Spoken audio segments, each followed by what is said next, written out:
ശ്രീലളിതാ സഹസ്രനാമസ്തോത്ര പഠനം ഭാഗം 66. അമ്മേ നാരായണ.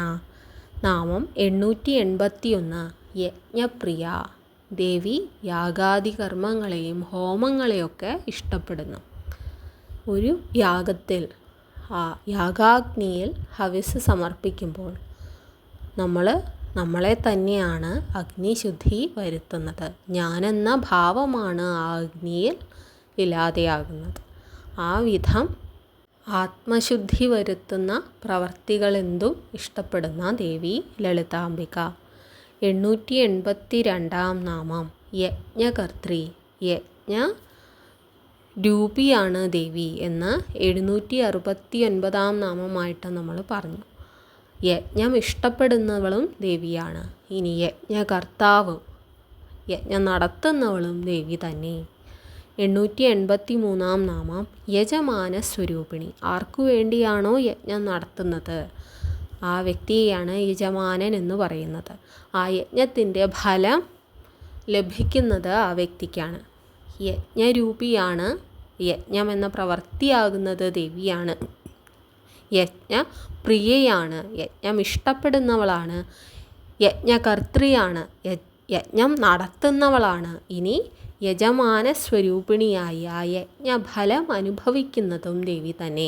ദേവിയുടെ ധ്യാന ധ്യാതൃ ധ്യേയരൂപ എന്ന നാമത്തെ ഓർമ്മിപ്പിക്കുന്നൊരു നാമമാണിത്. ധ്യാനമെന്ന പ്രവൃത്തിയും ധ്യാനിക്കുന്ന ആ വ്യക്തിയും ആരെയാണോ ധ്യാനിക്കുന്നത് അതും ഒന്നായിത്തീരുന്ന ആ പ്രതിഭാസത്തെ ഓർമ്മിപ്പിക്കുന്ന നാമങ്ങളാണ്. 884 നാമം ധർമാധാര. ധർമ്മ ആധാര. ധർമ്മത്തിന് ആധാരശിലയായ ദേവി ലളിതാംബിക. ഭഗവാൻ എന്താണ് ഭഗവത്ഗീതയിൽ പറയുന്നത്? എപ്പോഴൊക്കെ ധർമ്മത്തിന് കോട്ടം സംഭവിക്കുന്നുവോ അപ്പോഴൊക്കെ അവിടെയൊക്കെ ഞാൻ ജന്മമെടുക്കുന്നു. അങ്ങനെ ധർമ്മം പുനഃസ്ഥാപിക്കുന്നതിനായി പ്രചണ്ഡരൂപിയാകുന്ന ദേവി ലളിതാംബിക. പ്രകൃതി ക്ഷോഭിക്കുന്നത് പോലെ എവിടെ അധർമ്മം വാഴുന്നു അവിടെ ക്ഷോഭിക്കുന്ന ദേവി ലളിതാംബിക. 885 നാമം ധനാധ്യക്ഷ. ധന അധ്യക്ഷ.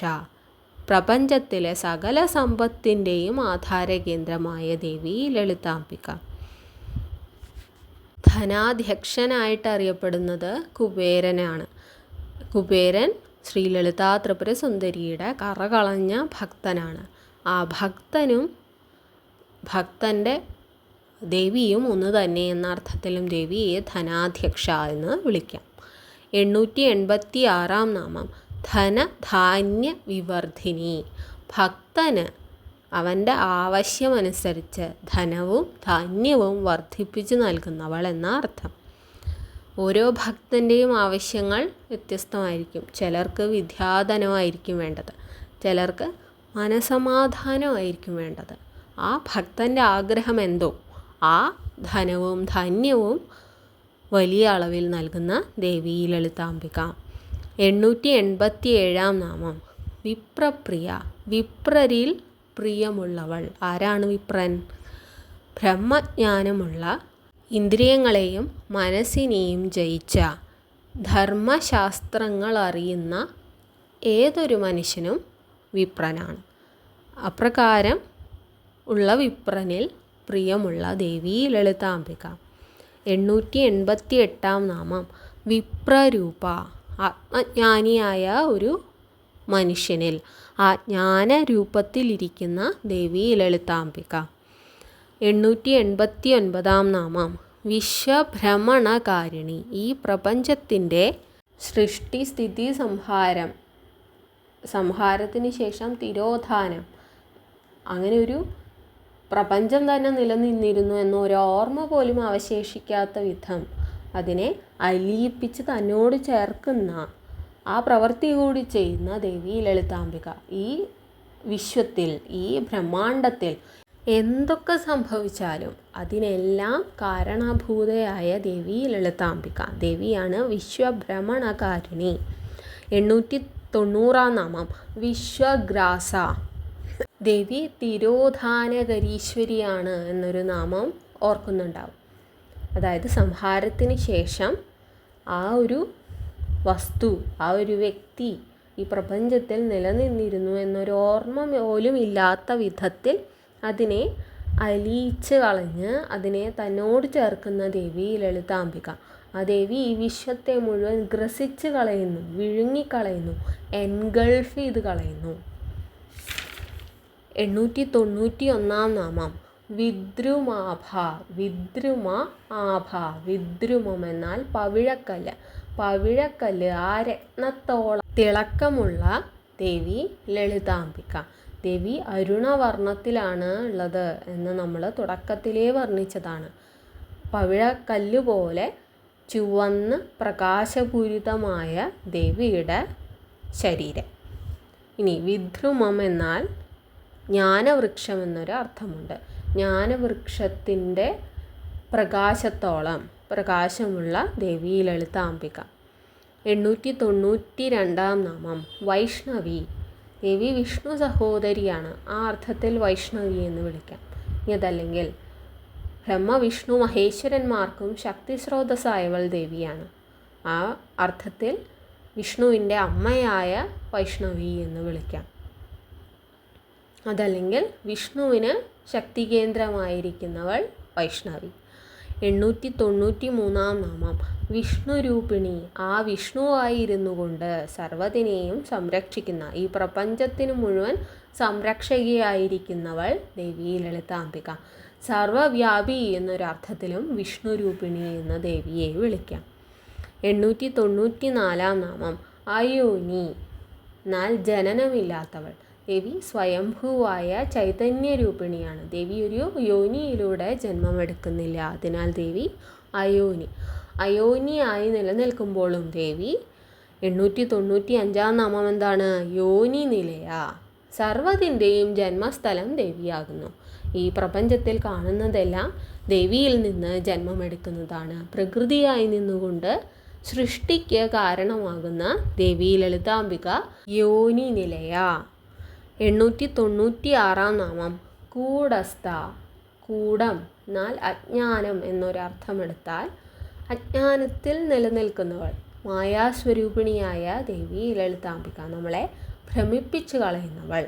ഇനി കൂടം എന്നാൽ മാറ്റമില്ലാതെ തുടരുന്ന ഒന്ന് എന്നർത്ഥമെടുത്താൽ പ്രപഞ്ചത്തിൽ മറ്റെല്ലാം മാറുന്നു, ദേവി മാത്രം നിത്യയാണ്. ദേവിക്ക് ജനന മരണങ്ങളില്ല, വൃദ്ധിക്ഷയങ്ങളില്ല. എല്ലായ്പ്പോഴും ഒരേപോലെ മാറ്റമില്ലാതെ തുടരുന്ന ദേവി ലളിതാംബിക കൂടസ്ഥ. 897 നാമം കുലരൂപിണി. നമ്മൾ ലളിതാ സഹസ്രനാമ പഠനം ആരംഭിച്ച സമയത്ത് കൗളമാർഗത്തെപ്പറ്റി സംസാരിച്ചിരുന്നു.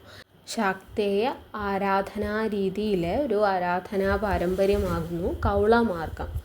ഒരു കൂട്ടം ആളുകൾ, അവർക്കെല്ലാം ഒരു പരദേവത അല്ലെങ്കിൽ ഒരു കുലദേവത, ആ ഒരു കൂട്ടം കുലമെന്ന് അറിയപ്പെടുന്നു. നമ്മുടെ മച്ചിലോട്ട് ഭഗവതി, മച്ചകത്തമ്മ എന്നുള്ള സങ്കല്പങ്ങളൊക്കെ അതിൽ നിന്ന് ഉണ്ടാവുന്നതാണ്. അപ്പോൾ ആ ഒരു കുലമായി നിലനിൽക്കുന്ന, ആ ഒരു കൂട്ടമായി നിലനിൽക്കുന്ന, അവരെ യോജിപ്പിച്ച് നിർത്തുന്ന കുലരൂപിണിയായ ദേവി ലളിതാംബിക. 898 നാമം വീരഗോഷ്ഠിപ്രിയ. വീരന്മാരുടെ ആ വീരസാഹസിക കൃത്യങ്ങളെല്ലാം, ആ പരാക്രമങ്ങളെല്ലാം ഇഷ്ടപ്പെടുന്ന ദേവി ലളിതാംബിക. ദേവി വീരമാതയാണ് എന്ന് മുൻപൊരിക്കൽ പറഞ്ഞിട്ടുണ്ട്. 899 നാമം വീര. ദേവി വീരസ്യങ്ങൾ ഇഷ്ടപ്പെടുക മാത്രമല്ല സ്വയം വീരയായി, ഒരു യോദ്ധാവായി നിലനിൽക്കുന്നു. ഭണ്ഡാസുര നിഗ്രഹത്തിനായി ശക്തി സൈന്യത്തെ ചമച്ചവൾ ദേവി. ദേവി വീരസ്വരൂപിണിയായിരുന്നു കൊണ്ട് നശിപ്പിക്കുന്നത് എന്തിനൊക്കെയാണ്? ആസുരിക ശക്തികളെയാണ്. ആരൊക്കെയാണ് ഈ ആസുരിക ശക്തികൾ? അഹങ്കാര, മത, മാത്സര്യങ്ങൾ, അജ്ഞാനം, ഇവയൊക്കെയാണ് ദേവി തൻ്റെ വാളുകൊണ്ട് അങ്ങനെ അറുത്തെറിയുന്നത്. 900 നാമം 900 നൈഷ്കർമ്മ്യ. ദേവി കർമ്മഫലങ്ങളൊന്നും ഇച്ഛിക്കാതെയാണ് കർമ്മം ചെയ്യുന്നത്. ദേവി എന്തൊക്കെ ജോലികളാണ് ഇവിടെ ചെയ്യുന്നത്? പ്രപഞ്ചത്തെ സൃഷ്ടിക്കുന്നു, അതിനെ സംരക്ഷിച്ചു നിർത്തുന്നു, ഒടുവിൽ സമയമാകുമ്പോൾ അതിനെ സംഹരിച്ച് അലിയിച്ച് തന്നോട് ചേർക്കുന്നു. തിരോധാനകരീശ്വരിയായിട്ടിരിക്കുന്നു. എന്നാലും ദേവിക്കിതൊക്കെ കേവലം ലീലകൾ മാത്രമാണ്. ഞാൻ എന്തോ വലിയ പ്രവൃത്തി ചെയ്യുന്നു എന്നൊരു മാനസികാവസ്ഥയില്ല ദേവിക്ക്. ആ മാനസികാവസ്ഥയിൽ നിന്നാണ് ദേവി നൈഷ്കർമ്മിയാകുന്നത്. ഞാൻ ഒരു കർമ്മവും ചെയ്യുന്നില്ല, ഞാനിങ്ങനെ ഐഡലായിട്ടിരിക്കുന്നു എന്ന വിധത്തിൽ ഒരു ലാളിത്യ മനോഭാവത്തിലേക്ക് എത്തുന്ന ദേവി ലളിതാംബിക. ദേവി ഭജനത്തിലൂടെ ദേവി ഭക്തനും ഈ വിധം ഒരു മാനസികാവസ്ഥയിലേക്ക് എത്തിച്ചേരുന്നു. ഞാൻ ഒരു പ്രവൃത്തിയും ചെയ്യുന്നില്ല, എന്നിലൂടെ മറ്റാരോ ആണ് ഇതൊക്കെ ചെയ്യുന്നത്. ഈ പ്രപഞ്ചകർത്താവിന് ഇവിടെ ചില പ്രവൃത്തികൾ ചെയ്യേണ്ടതുണ്ട്, അതിനുള്ളൊരു ഉപകരണം മാത്രമാണ് ഞാൻ എന്നൊരു മനോഭാവത്തിലേക്ക് എത്താൻ ദേവീ ഭജനം സഹായിക്കുന്നു.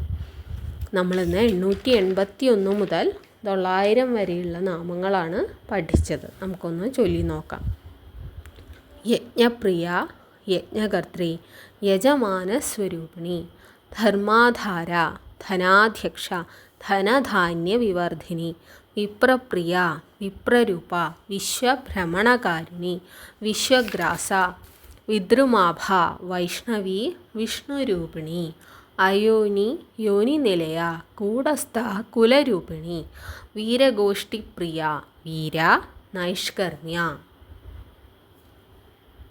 66 ഭാഗങ്ങളിലായി 900 നാമങ്ങൾ പഠിക്കാനും അതിൻ്റെ അർത്ഥമൊക്കെ വായിച്ച് മനസ്സിലാക്കാനുള്ള ഒരു ഞാൻ ചിന്തിക്കുക പോലും ചെയ്യാത്തൊരു ഭാഗ്യമാണ് ദേവി തന്നത്. ആ ഭാഗ്യത്തിന് എൻ്റെ ഒപ്പം ഉണ്ടായിരുന്ന എല്ലാവർക്കും നന്ദി പറയുന്നു. ഇനി തുടർന്ന് അങ്ങോട്ട് പഠിക്കാനുള്ള ആരോഗ്യവും മാനസികാവസ്ഥയും സാഹചര്യവും ദേവി എല്ലാവർക്കും നൽകട്ടെ എന്ന് പ്രാർത്ഥിച്ചുകൊണ്ട് നിർത്തുന്നു. നന്ദി.